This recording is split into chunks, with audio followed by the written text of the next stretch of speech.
telling us or lecturing us to stop asking questions because according to those to that department head, she has been here waiting. She has been here since 1 o'clock, waiting for their agency to be waiting for the budget of their agency to be deliberated upon, and telling the deputy minority leader to stop asking questions. Kami nga, kahit matagal magtanong si Senator Riza, we never dared to ask her to stop asking questions. Who are you? Who are you to tell us to stop asking questions? If I move to defer your budget or to slash the budget of DOT because of your actuations and because of your actions towards my colleagues here. Am I correct? And why are you complaining? The secretary is not complaining. She is a neophyte secretary. She never complained. Who are you to complain? The secretary is a good friend of all senators here. She never complained. Kahit siguro alas 3 na ma-hear yung budget ng DOT, hindi magre-reklamo yan.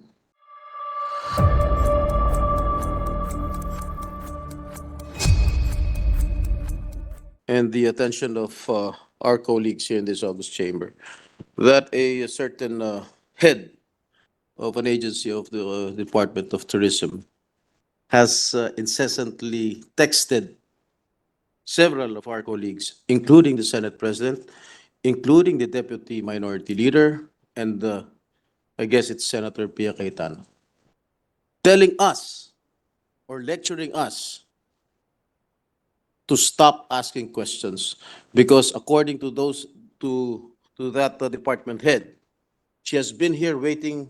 She has been here since 1 o'clock, waiting for their agency to be waiting for the budget of their agency to be deliberated upon. And may I call the attention of Ms. Cynthia Carrion that we've been here working at 9 o'clock in the morning, waiting for all departments' budget, the budget of the departments to be deliberated upon. We are doing our job, and no one has the right to tell us to stop talking here.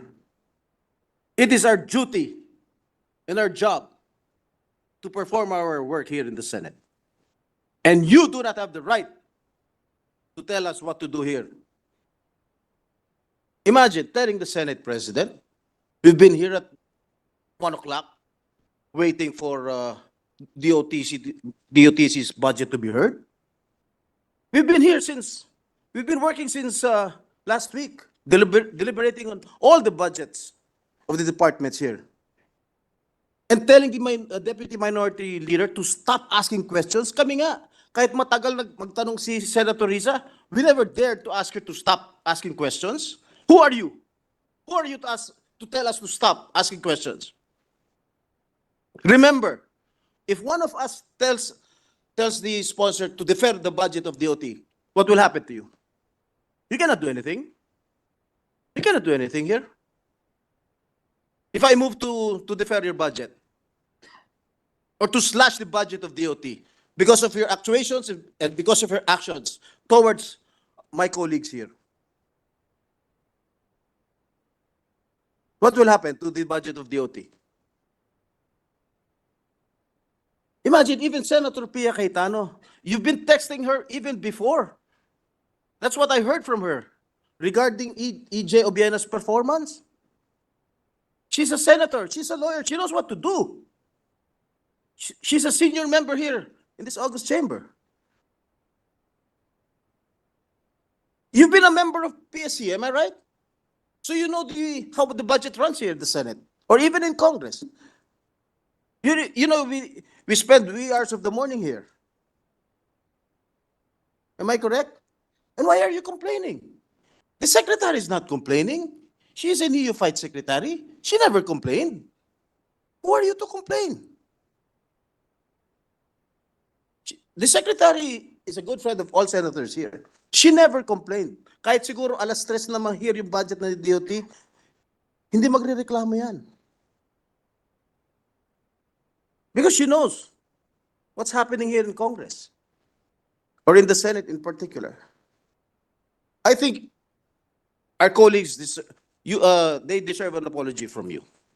If the majority leader, the Senate President, will allow us to suspend the rules and Yes, actually, just to put it in proper perspective, my dear colleagues, for the information of the departments, we're just doing our constitutional mandate of hearing all the budgets and asking diligently where the funds are being utilized. We have no right to stop any member of the Senate to ask questions, propose amendments, and as Senate President, I will never do that to any of you. So it was very surprising that this person, Ma'am Cynthia, who's a friend of mine, we're family friends. And if it was just me, I would just let go of it. But when I heard that you were texting other members of the Senate, particularly more insulting messages to Senator Risa Ontiveros to stop asking and stop asking the budget already of the DNR because you want to take over, you want the DOT to be next in line. That is not proper. That is inappropriate. And I think the sad part about it is she does not know you from Adam. So it's like a text it's like a angry text message from an anonymous person, which is, again, as I mentioned, inappropriate. And so I would like to ask the majority floor leader and the body to allow, please, before I do the motion to allow to suspend the rules so that she may address us if she wants to apologize or not, because it is quite insulting to the members of the Senate. And we're not doing this to trample on anyone's rights. It's just that we are all working very hard. And the good gentleman from San Juan is absolutely correct. We've been here in the morning and we've been doing this for the last week. It's our 8th day. Our 6th day of doing this at going home at 2 in the morning. So 8th day? It's our 8th day. My apologies. And we've done almost all departments. So my colleagues don't deserve that. My colleagues, never mind me. You can insult me, you can get mad at me. But my colleagues do not deserve that treatment from members of the government who are actually trying to sponsor their budgets. And so before I make the motion, Before I recognize our Deputy Minority Leader, I did not get any text from this certain head of the agency of PRA, Mr. President. But I just wanted to put on record my utmost disgust, dismay, and disappointment, especially coming from a fellow government official. Mr. President, I take offense. Even though I did not get the text, I take offense being a member of this institution, and I joined the gentleman from San Juan and our Senate President and remind our colleagues, not only in this August chamber, but also every single government official. Mr. President, I haven't seen my kids and my wife so bye. for so many days, for more than a week now. Senator Jinggoy's wife is celebrating her birthday today. He couldn't even go home. And then someone from a public official would dare to question our duties and responsibilities, our work here in the Senate. It's unacceptable, Mr. President. So even if the distinguished head of PRA is not willing to answer or apologize, I think we should hear from her, Mr. President. What she wants, what she wanted to happen, how she think this Senate as an institution would be better if we will succumb to whatever she wants, Mr. President. So, Mr. President, with that, I will support any motion to suspend the rules, if there be. But for the meantime, we will yield the floor to our Deputy Minority Leader, Senator Risa Ontiveros. Our Deputy Minority Floor Leader is recognized.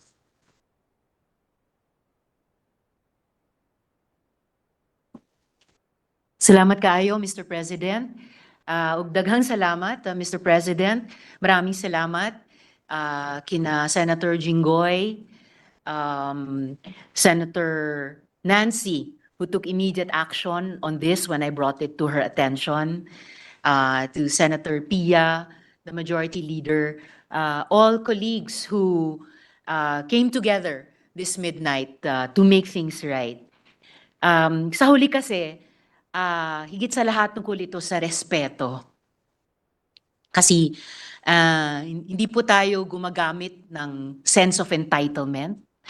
Ginagawa lang natin at ginagawa namin dito sa Senado ang aming tungkulin, ang aming mandato. I am a member of the minority, a proud member of the minority, and I take offense if our modest Senate President will not, at the Senate President of our institution being texted such messages. Salamat kaayo to Sec Frasco for her apology and the apology as well of another official of the DOT who met us in front near the lounge. I heard the apology of the person concerned, but I think moving forward, words must be followed by action.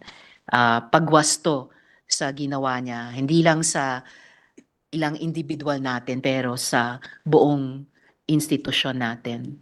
So I hope things can be set right in the next days. At hindi lamang sa Senado, pati sa publiko na sumusubaybay sa trabaho namin over the past 2 weeks.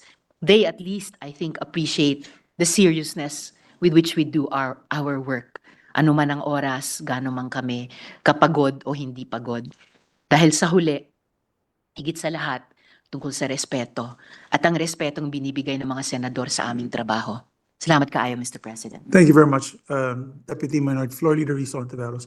So if the body wishes, and I believe the body wishes, we move to, with the permission of the body, we move to suspend the rules and ask her if she has anything else to say to the body. Mr. President, There's a motion, suspension. session suspended for 1 minute. So, Mr. Majority Floor Leader, Mr. President. better that we allow the head of the agency. That's what I'm going to move, Mr. President. To move that we suspend the rules of the Senate to allow the head of the agency to take the floor, Mr. President. I so move, Mr. President. There being no objection to the motion, motion is approved. So the rules are suspended to allow the secretary to sit down and on behalf of her agency, maybe explain.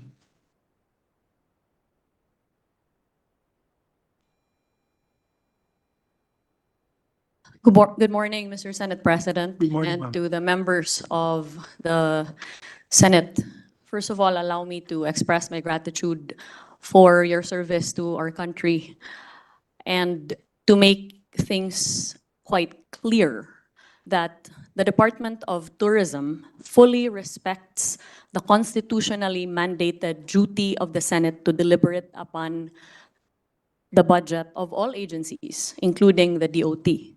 We respect your mandate, we respect your discretion, and we fully appreciate your exercise of your duty even now to the wee hours of the morning.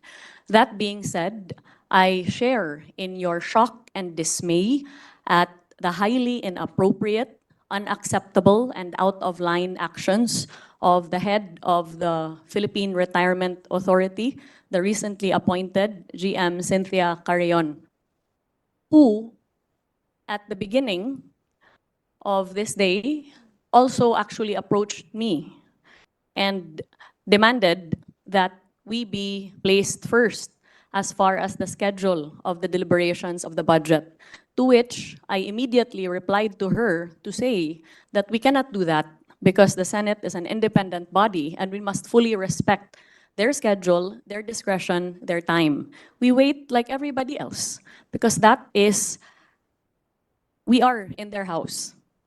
Notwithstanding that, imagine my shock and complete and utter disappointment when I learned that she, in defiance of what I had been very clear to her about, proceeded to send these inappropriate text messages.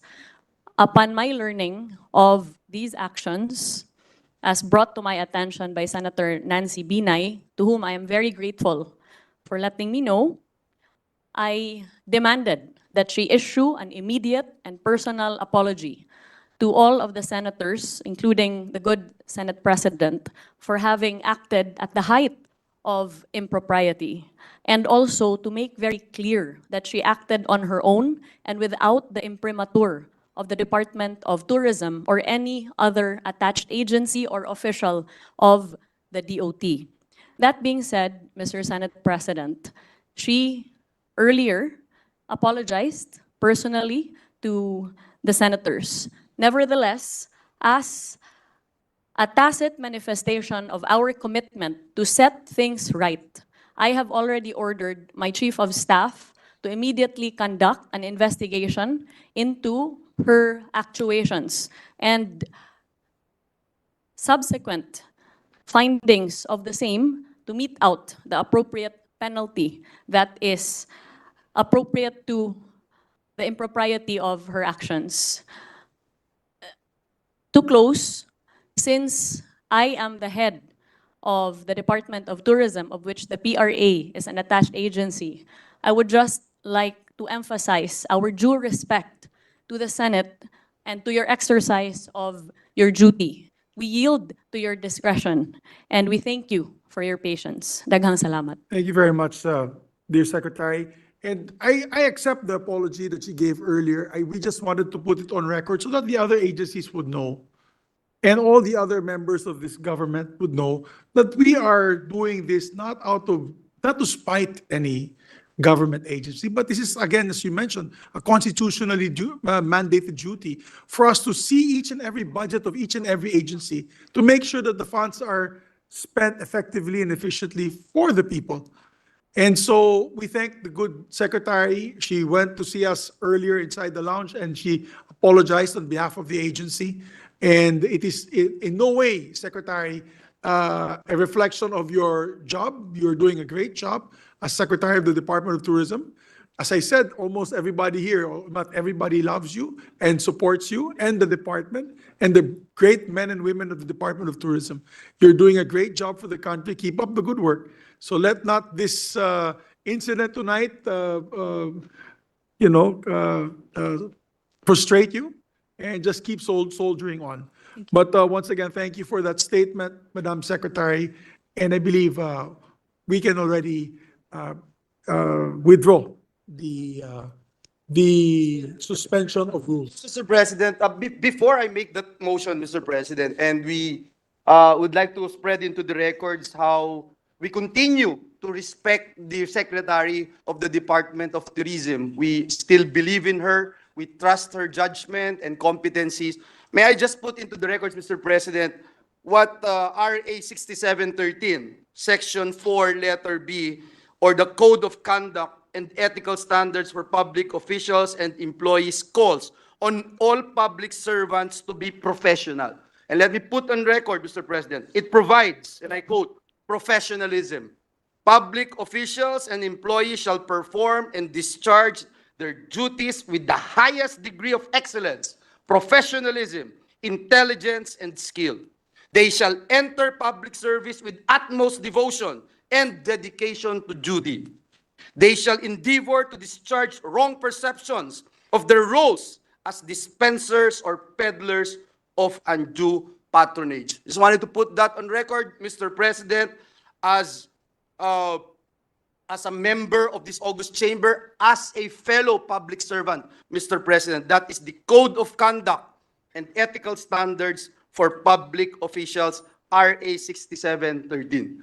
Mr. President, at this juncture, I move that we withdraw the suspension of our Senate rules and allow again the sponsor of the measure, Senator Nancy Binay, to defend the measure. There being So no moved, Mr. objection to the President. motion, motion is approved. We now recognize once again Senator Nancy Binay.